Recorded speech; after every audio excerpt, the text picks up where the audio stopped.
Hi everyone, it's Raina. So this video is if you have your natal Chiron in the 10th house, or it's in the sign of Capricorn, or if you have both, that would be like a double whammy or double blessing, however you view that placement or view life itself.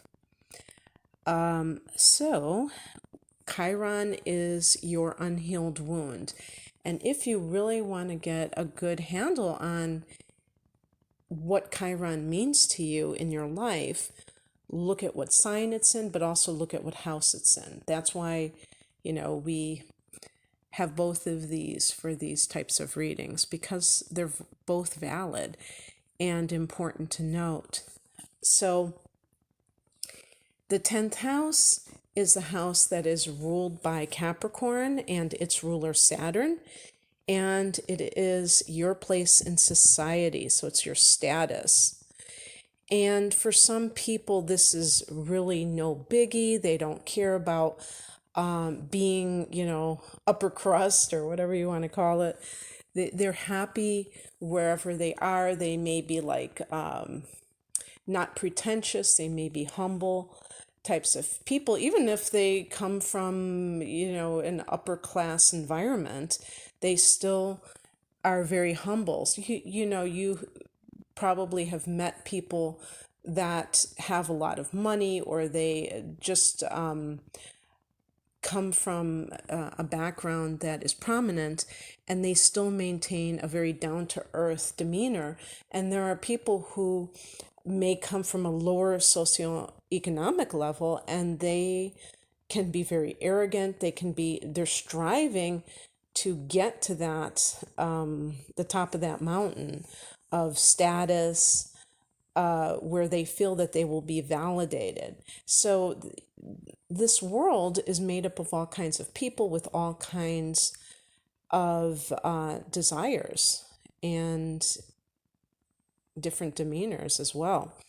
So this can be your success in a worldly sense, obviously, because how do we measure success, really? It's your career. So it's your public identity, it's your place in the world. And when Chiron is here, it can be a source of pain for you. One more thing is that the 10th house can be your father or authority figures in general. So if you have daddy issues, I call them that because for some people, if their dominant parent or their only parent is their mother, that mother may have a kind of a fatherly vibe to her because she may be the disciplinarian and she's very much the main focus, or the main person in your life. And so those are more of the traditional male-female roles, but it doesn't necessarily play out that way. So it makes sense that if you have a negative relationship with your father, that could transfer as an adult into kind of resentment towards your boss, anybody who's an authority figure, and that you might notice a pattern in that way.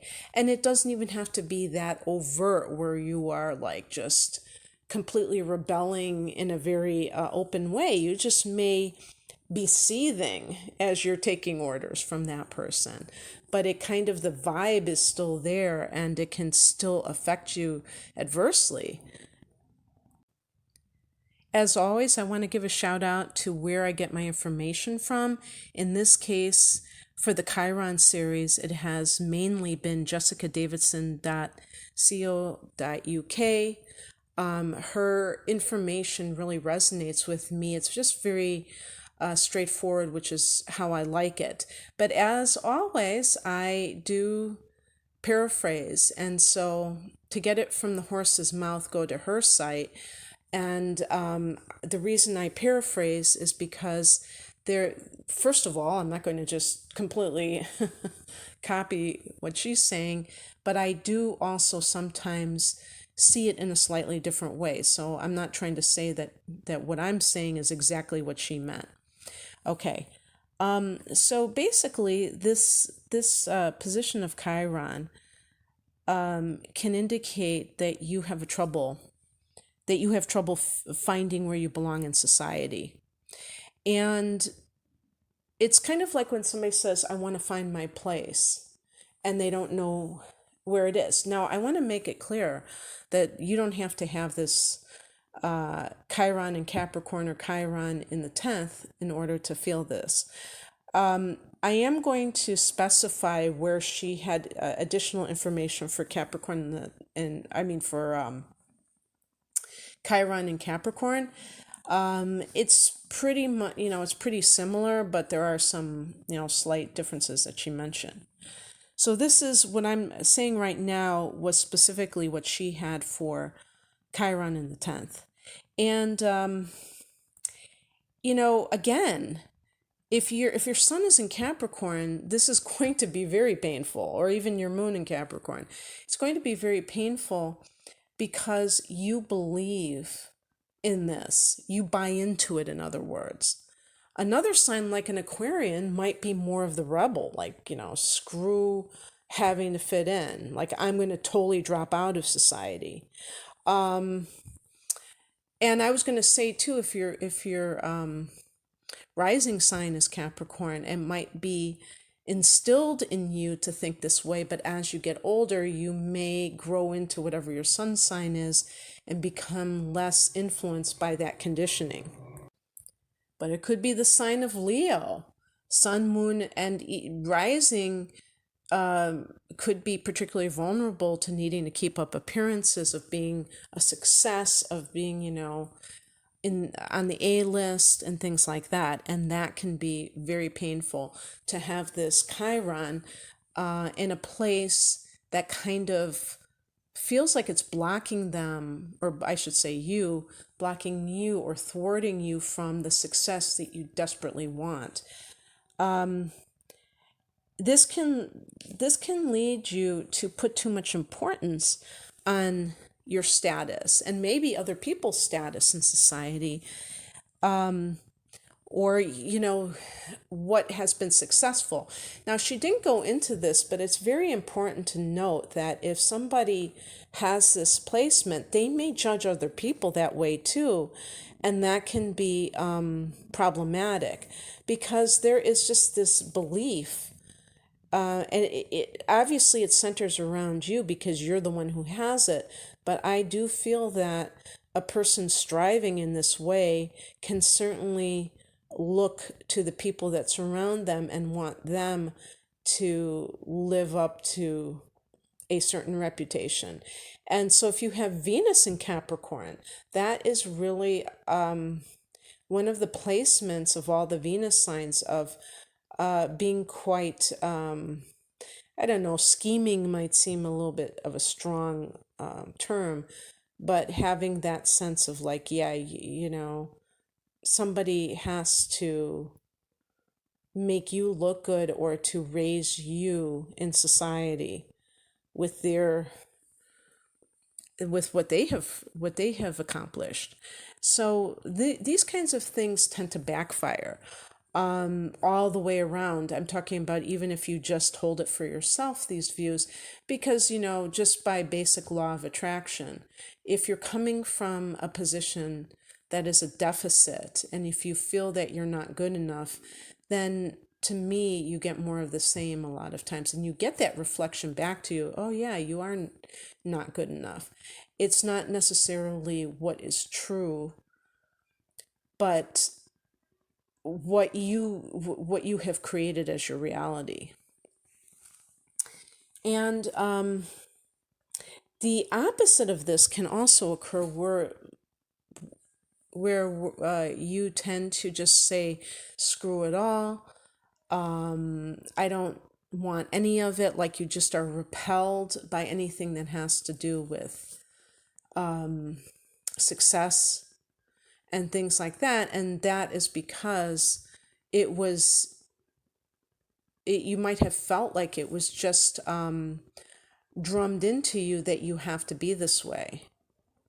And a lot of times this comes from the parents, and she did mention that the parental expectations can be, what is wounding you. I use the word oppress. I think it's very oppressive to have other people trying to tell you who you have to be, another, and in order to be accepted by them, to be loved. So that kind of thing can put certain people off because they can really spot certain people, especially sensitive types of people. Pisces is a big one. This idea of unconditional love is very important to Pisces. And if somebody is trying to imply that they will give acceptance and approval if that person jumps through certain hoops, that can be a turnoff to people who either know that that's spiritually unsound, but also people who are very true to themselves, like Sagittarians, like, the fire signs in general, I'll say, except for maybe Leo, which wants to be very successful, but in an overt, showy, show-offy kind of a way. So you might drop out of society. You might be the hippie. The hippies are not just limited to the 60s and early 70s. There have always been. There were hippies before the 60s. They might not have dressed the same way. Bohemians, we call them. The people that live apart from the mainstream society. And they want to do things their own way. Let's see what else. You might have difficulty with goal setting and attainment of your goals. And I feel like some of this has to go back to the other things that I've said. Are you really going after what you want or what you've been pressured to think that you want? Because that might be why you're having trouble achieving your goals. Also, if you are a person who is not really sure what you want as your career, then obviously, how can you set goals? You have to know what to go after. So I think that, this is not necessarily, if I was going to say like what you can do about something like that, is by really reflecting upon what it is that you love, because that will give you a big hint as to what you might go after in life. And also keeping it very loosey-goosey. Don't, not needing to make it like, okay, I want to be a teacher, so I'm just going to throw everything into it. Maybe you want to be an elementary school teacher because you really want to work with children. And maybe like down the line, you realize that you want to raise a family. That doesn't seem like a career, does it? Because that's the opposite house. But that could be what your true calling is that you really, and you want to be with your children all the time and you want to homeschool, or if you always want to be this rock star or a rapper, whatever it is, I'm trying to be more contemporary, but whatever it is, you want to be this entertainer that has to do with in the music industry, and finding it hard to kind of like make it in that field. Maybe you can also think about becoming a music teacher. That doesn't mean you have to give up on your dream of making it in show business, but that you're still kind of nurturing that area of life, because really it's about service to others. Even if you're an entertainer, it's not just about standing on stage and having all these people cheering for you. That's not really what you're serving to other people. Your service is your inspiration to others. when you're an artist. And so that's a very important distinction. So or like, let's say you love to paint and you just, even if you try to do it on your own and you try to sell it online and it still doesn't happen for you and you're like at wit's end, like, what can I do about this? Well, maybe there's maybe you can start teaching at a community college, or start some kind of personal tutoring. I mean, there's, using your imagination, but again, not giving up on that original dream. The more that you involve yourself in this area that you love so much and gravitate towards it and put energy into it, the more the path will open its way up to you. And all those serendipities, those seemingly random blessings, they will seem more like just synchronicity. That is, it's meant to be, that what you're doing is headed in the right direction. Okay, let me see if there's anything else I want to talk about specifically with 10th house. I mean, with, I keep saying 10th house. Well, 10th house, Chiron and 10th. Now I'm going to talk about Chiron and Capricorn, because there were a few things that were slightly different. One, they talked about a chaotic life. And that, of course, can be something that if you have Chiron in the 10th, can also happen. But it's almost like, it's saying the same thing in a different way, because initially what I said was kind of like rebelling against being a success. And so just like living that life where you're just kind of existing, you're not doing anything, but you're just like reveling in the fact that you're not achieving because you're,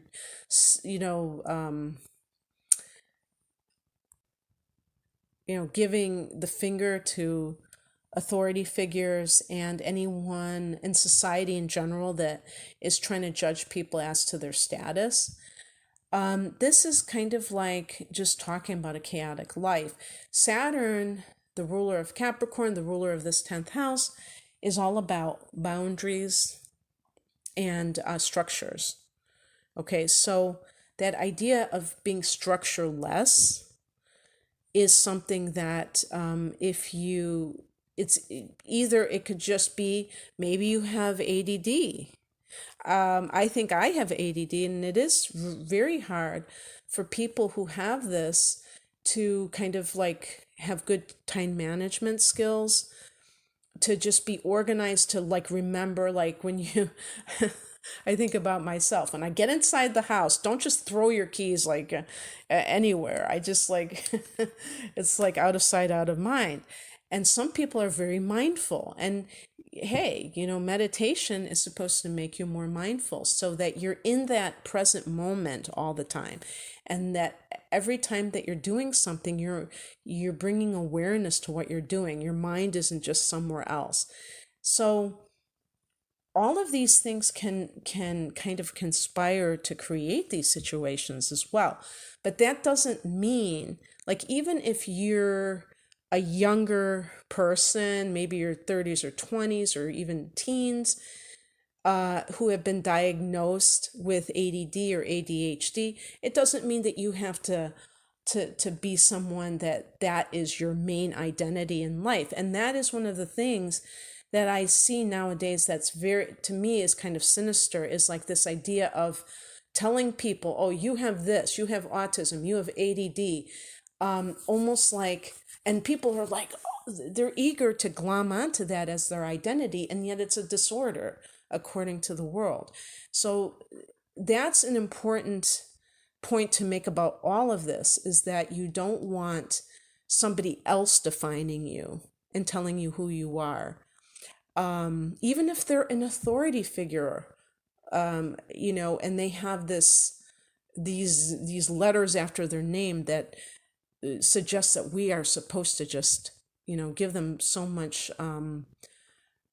credence, when in fact we are sovereign beings, and we have it's not just the right, we have the responsibility to determine our lives and what is possible for us. So that's something, within all of this to be aware of. Don't be so eager to label yourself, or to, accept somebody else's label of you. And that could be like a parent who says, oh, this child is the rebel or the F up. And so you're going to act out that label. Or, do the exact opposite in defiance. If they say that, if you're the golden child, if you have a narcissistic parent, and you're going to just do whatever they want you to do because you love that attention that they give you, or that they give you that preferential treatment, and yet it still is a manipulation. It still isn't you being you. They want you to be what they want you to be. Okay, so another thing is that you may feel invisible in society. That's how I, framed it or phrased it. You don't have a voice, you don't receive accolades, and that can be painful because the 10th house can be your recognition from others. She did mention, I'll just read exactly what she said. I didn't put it down, but I still have the window up here.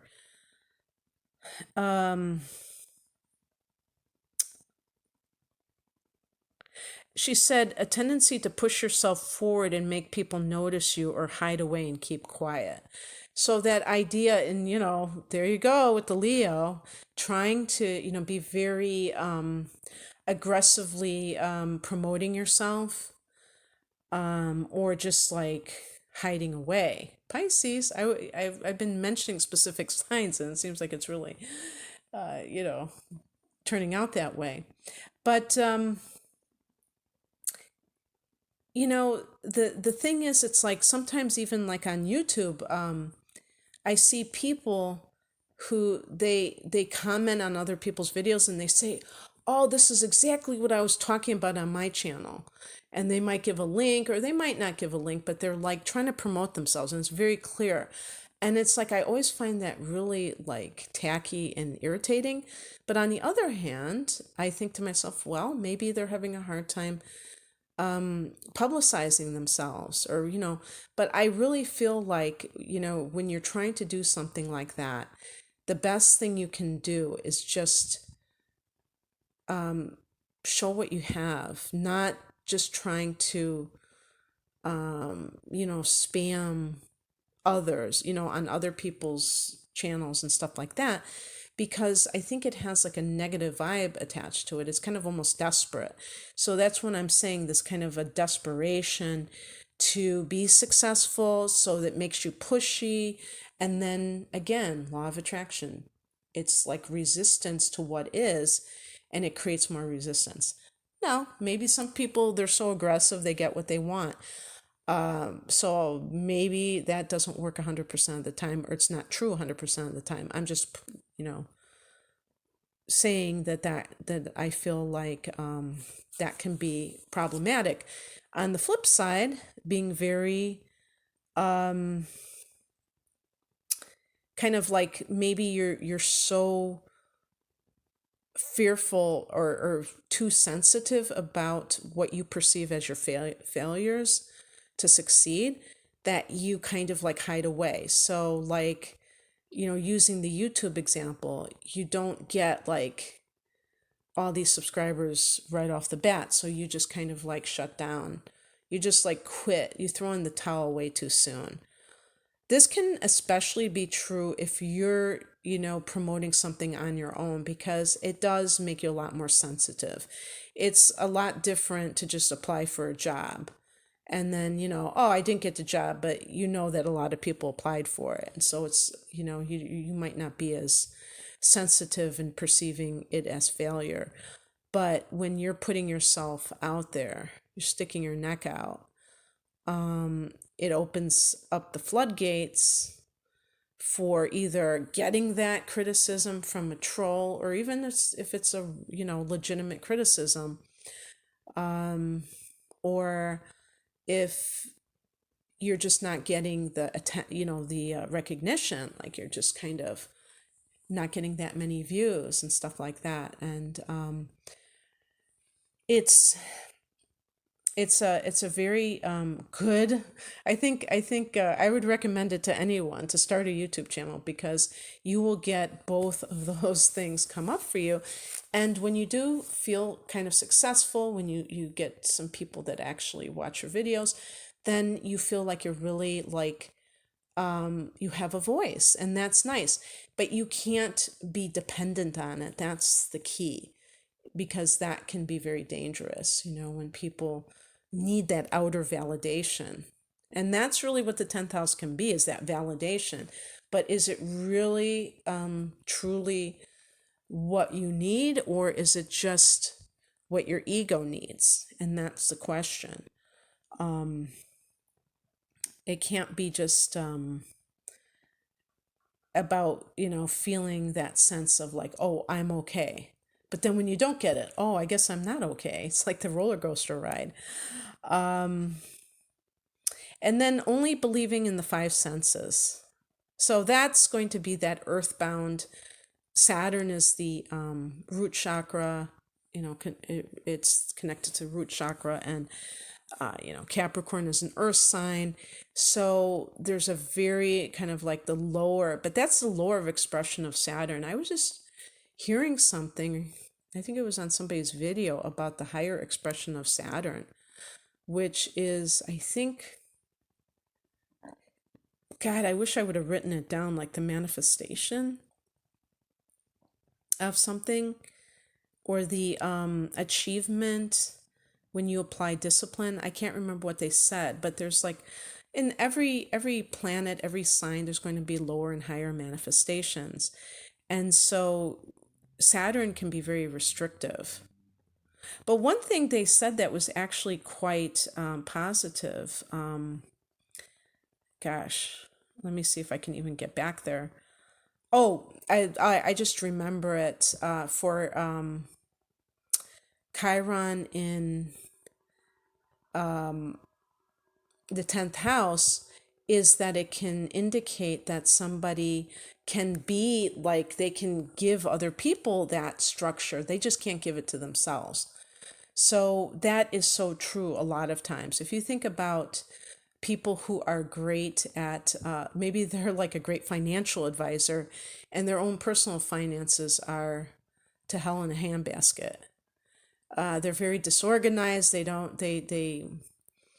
don't spend money in a constructive way, but they're great at doing it for other people. How does that happen? It just does, they have the goods, but they need to apply it to themselves. And a lot of times these are like self-love issues, when you really get down to the nitty-gritty.